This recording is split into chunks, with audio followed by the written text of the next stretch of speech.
Hey guys, welcome back to channel. ഞാൻ ഇന്ന് വന്നിരിക്കുന്നത് അധികം ആർക്കും അറിഞ്ഞുകൂടാത്ത കുറച്ച് അണ്ടർ റേറ്റഡ് അനിമകളെ കുറിച്ച് സംസാരിക്കാനാണ്. Let's start the video. Real life ഒരു റൊമാൻസ് സ്ലൈസ് ഓഫ് ലൈഫ് അനിമയാണ്. ഇതൊരു 27 വയസ്സുകാരനെ ചെറുപ്പക്കാരൻ്റെ ജോലി നഷ്ടപ്പെടുകയും പിന്നെ ജീവിതത്തിൽ എന്ത് ചെയ്യണമെന്നറിയാതെ നടക്കുമ്പോൾ അവനൊരു പരീക്ഷണത്തിന് വേണ്ടി തിരഞ്ഞെടുക്കുന്നു. ആ പരീക്ഷണത്തിൻ്റെ പേരാണ് റിയൽ ലൈഫ്. ഇതിനെ 17 വയസ്സുകാരനായി മാറ്റുന്നു. അതിനുശേഷം അവൻ്റെ ജീവിതത്തിൽ സംഭവിക്കുന്ന കാര്യങ്ങളാണ് അനിമി ഫോക്കസ് ചെയ്യുന്നത്. അവൻ്റെ പുതിയ ഫ്രണ്ട്സ്, ചെറിയ റൊമാൻസ്, അങ്ങനെയെല്ലാം. ഈ അനിമയ്ക്ക് മികച്ചൊരു എൻഡിങ് കൂടിയാണ് ലഭിച്ചിരിക്കുന്നത്. എല്ലാവരും കാണാൻ ശ്രമിക്കുക. Next on our list is talent less Nana. ഇത് 2020 ഇറങ്ങിയൊരു മിസ്റ്ററി സൈക്കോളജിക്കൽ ത്രില്ലർ അനിമയാണ്. സൂപ്പർ പവറുള്ള കുട്ടികളെല്ലാം പഠിക്കുന്ന ഒരു അക്കാഡമിയിലേക്ക് ട്രാൻസ്ഫർ ആയി വരുന്ന നാന എന്ന് പറയുന്ന പെൺകുട്ടിയെ ഫോക്കസ് ചെയ്താണ് അനിമി പോകുന്നത്. ഈ നാനയുടെ മിഷൻ എന്ന് വെച്ചാൽ ഈ സൂപ്പർ പവറുള്ള കുട്ടികളെല്ലാം കൊല്ലുക എന്നതാണ്. ആദ്യം ഒരു മൈ ഹീറോ അക്കാഡമി വൈബൊക്കെ തരുമെങ്കിലും ഫസ്റ്റ് എപ്പിസോഡ് കഴിയുമ്പോഴേ അതെല്ലാം മാറും.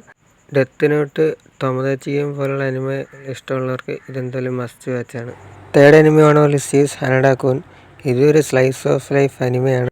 ഹനഡ എന്ന് പറയുന്ന ഒരു സ്കൂൾ ബോയ് ഫോക്കസ് ചെയ്താണ് അനിമ മുന്നോട്ട് പോകുന്നത്. ഫേമസ് ആയ ഒരു എഴുത്തുകാരൻ്റെ മകനാണ് ഹനഡ. അതുകൊണ്ട് അവൻ സ്കൂളിൽ പോപ്പുലറാണ്. പക്ഷേ ഇതിൽ ടെസ്റ്റ് എന്താണെന്ന് വെച്ചാൽ അവന് മാത്രമല്ല അവൻ പോപ്പുലർ ആണെന്ന്. അവന് ചുറ്റും എപ്പോഴും ആൾക്കാർ കാണും. പക്ഷേ അവൻ വിചാരിക്കുന്നത് അവനെ ആൾക്കാരെല്ലാം വെറുക്കുന്നു എന്നാണ്. ചുറ്റും ആൾക്കാർ അവനെ നോക്കി കുറ്റം പറയുന്നതെന്നാണ്. സത്യത്തിൽ ഇതിൻ്റെ ഓപ്പോസിറ്റാണ്. സ്കൂളിലെ മറ്റു കുട്ടികളെല്ലാം അവനെ ആരാധനയോടെ കാണുന്നത്. ഇവൻ എന്തിനു പറയണം, ഒരു ഫാൻസ് ഗ്രൂപ്പ് വരുന്നുണ്ട്. അങ്ങനെ ഒരു ഗ്രൂപ്പുള്ള കാര്യം പോലും ഇവനറിയില്ല. അങ്ങനെ ഹനഡയുടെ ജീവിതത്തിലെ കോമഡിയിൽ കാണിച്ചുകൊണ്ടാണ് ഈ അനിമ പോകുന്നത്. ഒരു ബിഞ്ച് കയർത്തിയ അനിമയാണ്. Next on our list is remonster. ഇതൊരു ഇസക്കായി ഡാർക്ക് ഫാൻറ്റസി സർവൈവൽ അനിമയാണ്. ടൊമോക്കി എന്ന് പറയുന്ന ഒരാൾ കൊല്ലപ്പെടുകയും അയാൾ ഗോബ്ലിനാക്കി പുനരുദ്ധരിക്കുകയും ചെയ്യുന്നു. ഭക്ഷിച്ചാൽ ശക്തി കിട്ടുന്ന കഴിവ് ഉപയോഗിച്ച് അയാൾ ക്രമേണ ഭീകരനായ ഒരു മോൺസ്റ്ററായി മാറുന്നു. മനുഷ്യർ, മറ്റ് മോൺസ്റ്റർ ആയിട്ടുള്ള സർവൈവൽ എന്നിവയാണ് മെയിനായിട്ട് ഈ അനിമ ഫോക്കസ് ചെയ്യുന്നത്. ഇത് ഏകദേശം റീഇൻകാർണേറ്റഡ് ആസ് എ സ്ലൈം എന്ന അനിമയുമായി സാദൃശ്യമുള്ള ഒരു അനിമയാണ്. അത് ഇഷ്ടമുള്ളവർക്ക് ഇത് ഇഷ്ടപ്പെടാനുള്ള സാധ്യതയുണ്ട്.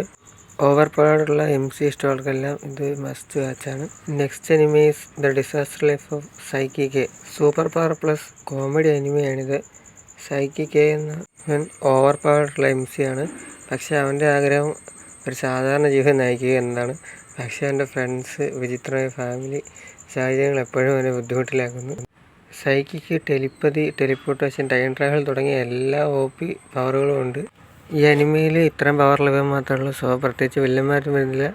ജസ്റ്റ് ചുമ്മാ കണ്ടിരിക്കുക. അത്രയ്ക്കുള്ള ഈ വീഡിയോയിൽ പുതിയൊരു വീഡിയോ വരുന്നത് വരെ ഗുഡ് ബൈ. വീഡിയോ ഇഷ്ടപ്പെട്ട് ലൈക്ക് അടിക്കുക. Thanks for watching.